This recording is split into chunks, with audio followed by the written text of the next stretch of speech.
I'm Louise. I'm an experienced trip leader for overseas adventure travel, just outside of Venice in the beautiful Italy.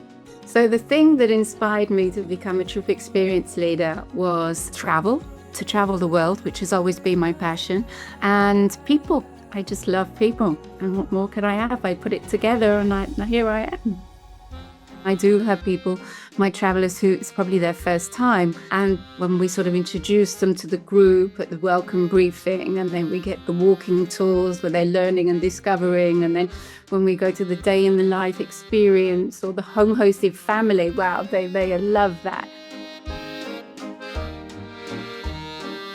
Traveling with the small groups, there's much more of an intimacy. People get to know each other much quicker. When people come on the trip, I don't know them, but by the time they go home, because it's such a small group, I feel as if they're going home with my friends, and I still keep in touch with people even to this day.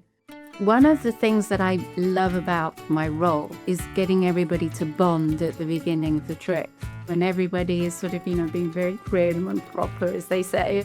And I love to watch how it all unfolds as the trip sort of moves on and how everybody gets to know. And I really push everybody outside their boxes and make them get to know everybody. And then to see them when they're leaving and hugging and kissing and saying, oh, we'll keep in touch.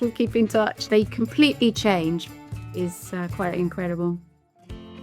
What I love most about my role is I work on the small ships, and the crew on the ships, they have this amazing talent of getting up and performing for everybody. They're not professionals, but they do a fantastic job. Having their smaller groups, which allows me that chance to get to know people a little bit better.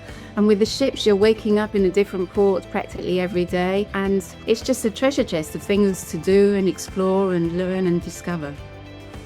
Traveling is a gift, and we have this possibility to travel and see the world, and why not?